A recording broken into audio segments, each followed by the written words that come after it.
The Beatles remixes and remasters keep on coming. Today I'm going to share my thoughts with the latest one, the 2021 Giles Martin remix of Let It Be, coming right up.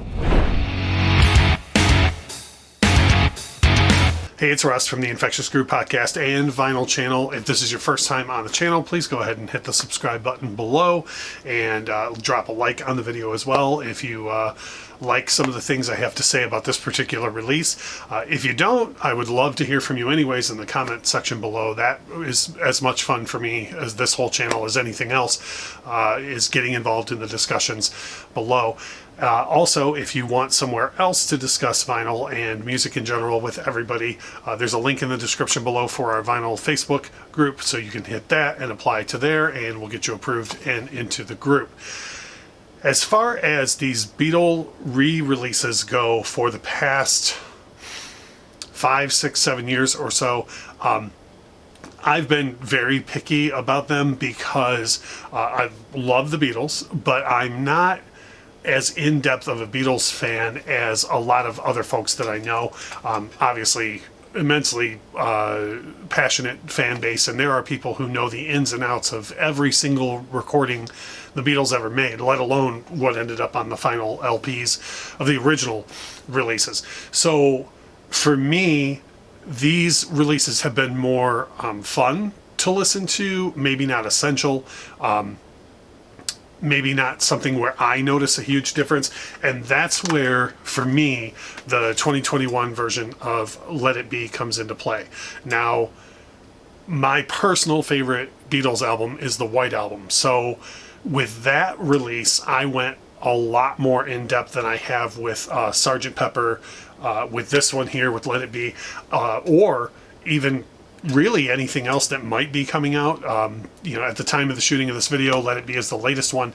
Giles Martin has done some interviews saying that there's probably going to be more on the horizon, and I'm not against it by any means, but for me, the only album that I know extremely, extremely well, enough to make a judgment call on whether things were improved, in my opinion, or not, was the White Album. And that one also is another one where I didn't have any problem whatsoever buying the box set version of it, the 4 LP version where it came with all the demos as well, because I know that material so well, and I will find myself listening to the extra material that came with it, the demos and whatnot. I will find myself listening to that more often than I would other records. So for me, first things first, with Let It Be, I went with the 1 LP version of it instead of the box set. It says nothing about my love of the Beatles' creative process or anything. It's just that for me, I don't think I would have ended up listening to the demos or extra tracks for this album more than once, to be honest. So it just made more sense for me to pick up the 1 LP than the 2. And I already have this album in a couple other formats. I have the original pressing of it, and then I also have Let It Be Naked. So pushing it to a third is already a bit much before I even worried about buying the box set. Now, I'm going to share my thoughts on the packaging overall and the album itself. But again, I want to be clear, this is coming from a person who knows this album, but not the ins and outs as clearly as in depth as many, many Beatles fans do. So this is more of a general opinion than anything that I wanted to share. My only downside that I would give people to watch out for as far as these go, and this goes for Sgt. Pepper, it goes for the 2 LP version of the White Album, and the single LP version of Let It Be, other than the hype sticker on these releases, there is almost nothing telling you, or I don't think there's anything telling you, that this is the newest remix remaster. Here on the back, there's actually no, actually, I think all the verbiage on the back is exactly the same as the original release. So for me, even in my own personal collection, like, I left the cellophane and the hype sticker on the cover of this because that way I know which one I'm reaching for if I want to hear the original remix or the mix or Giles Martin remix. Let It Be Naked has quite a bit different cover. And so for me, that's the big issue with the packaging on these. Like, even in the record store, if you don't know what to look for, you might just grab whichever version and not know, you know, if you wanted the original version of Let It Be or you wanted the remix, unless you're looking down at this little hype sticker. There's not really any way to know.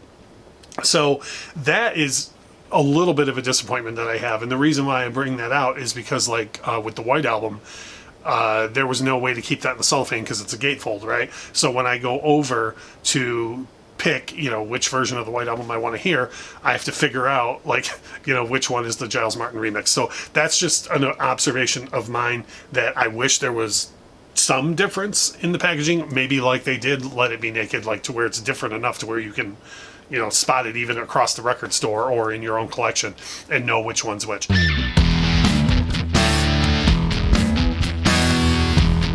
As far as the actual work that's been done on the album, I would say I lean toward liking it a lot because of what I found on Giles Martin's remix of the White Album. And to me, it's far more subtle on this to me than it was on the White Album. The White Album was like a world of difference to me between the original mix and what Giles Martin did with it. It sounded more like the full band playing together on every single song, and the mix was better to me, literally on every single track. Whereas with this record, and it could be that I don't know Let It Be intimately the way I do the White Album. So again, if you're a Beatles fan, leave a comment and let me know, like, if there's something I'm missing, like if to you this sounds gargantuanly different. To me, it's just subtle differences throughout the record that don't add up to something that I would call essential. You know, so vastly different that you should really seek out this version in addition to or over and above. There are some tracks, like the one that comes to mind instantly to me was Across the Universe. The longer that track goes on here, the more it really spaces out to my ears and is a vastly different mix to me than what was on the original. The other big compliment that I can pay this, and this is probably the biggest compliment I can pay it, to me, is the soundstage on the album as a whole is way, way, way more wide than the original pressing that I have, and even Let It Be Naked. To me, those were both very condensed mixes where the soundstage was, you know, decent. But to me, right from the get on the 2021 version of Let It Be, it just was way, way, way, way wider mix. And it just sounds like a much bigger soundstage to my ears. So this is a quick one today. This isn't as in-depth as I usually go with some artists that I really know more of the ins and outs of the music per album. But I did want to share, like, the reasons why I only bought the one LP. Let me know if you bought the one LP or the box set, and if so, why. By all means, let me know if I'm way off base with the mix on this. If you hear something completely different than I do, I'm always open to hearing that, you know, or if you even have songs or spots on the album that I should, you know, go back and check again, I'd be totally open to that. I'm not at all upset that I bought it. I'm very glad that I only bought the one LP, just because I don't think I would listen to the box set more enough to justify it. But overall, if you were going to go out and purchase Let It Be, for me, you couldn't go wrong either way. I wouldn't say you absolutely should avoid this or you should absolutely stick with the original.